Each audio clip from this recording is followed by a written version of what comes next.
Hello everyone, it's Seth, probably better known as Saffron Olive, and it's time for another Instant Deck Tech. So this week is Ixalan week. For the next 3 days, we're going to be looking at new Ixalan decks coming to Standard, and we're starting off with a deck that I'm super excited about, because it plays a ton of sweet synergies and cards that I really like. This is Abzan Tokens. Recently took Julian Brandmeier to a 5-0 finish in a competitive Standard League on Magic Online, so congrats to Julian on a super sweet deck. A quick reminder before we break down Abzan Tokens for Standard. If you enjoy this deck and you want to see it made into videos, take a minute, click the like button, the subscribe button, leave a comment, anything you can do to support your deck, because whichever deck is most popular gets a shot at being made into videos next week. So Abzan Tokens is basically the Ixalan version of the white-black token deck that had been floating around last Standard season. I know that Sam Black was doing a lot of work with it, and it kind of builds off of some of the same synergies, but has to replace some key cards. Thraben Inspector, Gideon Ally of Zendikar, but it replaces those with some really cool new Ixalan additions. So kind of the foundation of this deck, just like it was a few months ago, is the synergy between Anointed Procession and Hidden Stockpile. So Anointed Procession, pretty simple. Doubles up your tokens. If you make 1 token, you get 2 tokens. If you make 4 tokens, you get 8 tokens. So it's basically doubling up our tokens. Hidden Stockpile is kind of the token energy. If we trigger Revolt, we get a 1/1 servo at the end of our turn. If we have Anointed Procession out, it's 2 servos. 2 Anointed Processions, 3 servos. And it also lets us sacrifice creatures to scry 1, which is a sneakily powerful ability in this deck, because we make a ton of creatures. So if we're digging for a specific finisher, a specific removal spell, we can use Hidden Stockpile to just sack a bunch of stuff. We're going to get our creatures back anyway, thanks to Revolt and Anointed Procession, to find whatever card we need for the situation. So this engine has been around for a while, but we get one really big new addition in Legion's Landing. So Legion's Landing is super strong in this deck.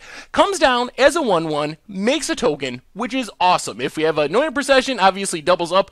Lifelink is nice for helping us stay in the game. And then, if we attack with 3 creatures, and having 3 creatures should be no problem for this deck. We're going super wide with tokens. We get to flip around into a land that lets us just pay 2 and a white to make a 1/1 token with lifelink, which obviously doubles up with Anointed Procession. Really sweet with Hidden Stockpile if we happen to have an empty board and we really need that Revolt to start churning out and doubling our tokens. We can always use the land to just make a vampire, sack the vampire to Hidden Stockpile, get a scry, start making tokens with our Revolt synergies. The last kind of creature in last part of the engine of the deck is Anointer Priest, which just gains us tons of life. We're making so many tokens that having an Anointer Priest out really just puts our life total out of reach of decks like Ramanant Bread, even Teamer Energy. It's pretty easy to get up to 40, 60 life with this deck. Anointer Priest also has Embalm, which is nice when we happen to get it back in token form and have Anointed Procession out. We're getting 2 of them, gaining a bunch of life. Then the life thing really spirals out of control. So this is kind of the engine of the deck. Just the ability to keep making tokens, keep scrying, keep making tokens, keep scrying.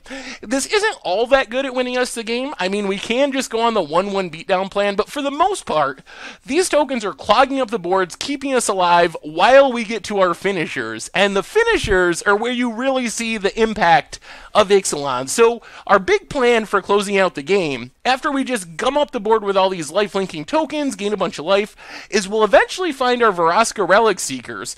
And since we have so many tokens, we're able to just keep her alive really easily, and her ability actually works really well with Anointed Procession. +2 makes a 2/2 Menace player token, which will be 2 if we have Anointed Procession out. A lot of value there, but the big payoff is we just plus her a couple of times, get her up to 10 while we chump block with all our random vampires and servo tokens, and then we just put our opponent to 1, and then any single one of our tokens is lethal. We just swing with everything. As long as we have 1 more creature than our opponent has blockers, that 1/1 token will finish out the game thanks to Vraska's ultimate. Plus, just blowing up stuff with the -3 is a nice bonus as well. I actually get artifacts for that 2 in the form of treasures, which do double up with Anointed Procession. And then we also just have 1 to Ketra the True. We make a lot of tokens. It also makes tokens, becomes a big double striker if we turn it on, which should be pretty easy to do. But the big plan is Vraska there. As far as the rest of the deck, we have 1 Arguel's Bloodfast, I mean, it draws us some card. It takes advantage of the fact that we gain a ton of life with our Anointer Priest, our lifelink tokens, so we have plenty of life to mess with, and then if we flip it around, it is a way to sacrifice creatures and trigger Revolt. Speaking of triggering Revolt, Renegade Map pretty much is in the deck as just this weird tap land that allows us to trigger Revolt for free when we crack it. Otherwise, we get a bunch of removal. Fatal Push, obviously very strong in this deck because we're triggering Revolt constantly. We can do it all the time with Hidden Stockpile and some of our other cards.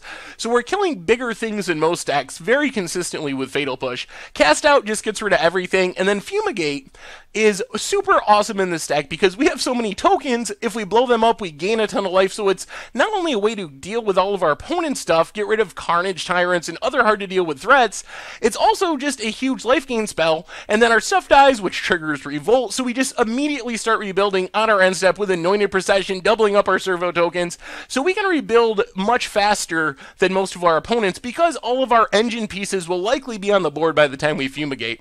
Mana base wise, Shefet Dunes and Ifnir Deadlands give us another kind of backup finisher. If we need another way to close out the game, we can just use Shefet Dunes, make all our 1/1s into 2/2s for a couple of turns in a row, go on the big attack, close out the game that way. Ifnir Deadlands, good way to kill something, but also just another desert to sack to Shefet Dunes.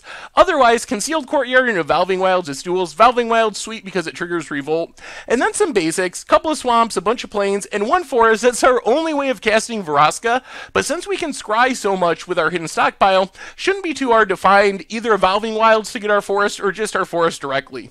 In the sideboard, Authority of the Councils helps us against Ramanat Bread primarily, just slows down the aggro decks. Duress in Lost Legacy, mostly good against control decks. Lost Legacy, you can get rid of sweepers forever. Duress, you just pull a sweeper or something out of our opponent's hand. Angel Sanctions, good against big creature decks. We do double up the Embalm with our Anointed Procession.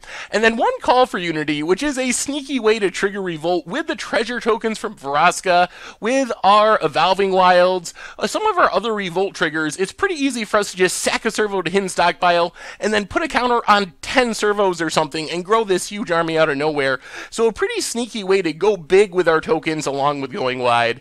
And that is Abzan tokens for Ixalan Standard. And that's our Instant Deck Tech for today. So thank you very much for watching. I hope you enjoyed the video, and I will talk to you soon. Thanks for watching the video. If you enjoyed it, help us out by clicking that like button down below. And to keep up on all the latest and greatest, click that subscribe button.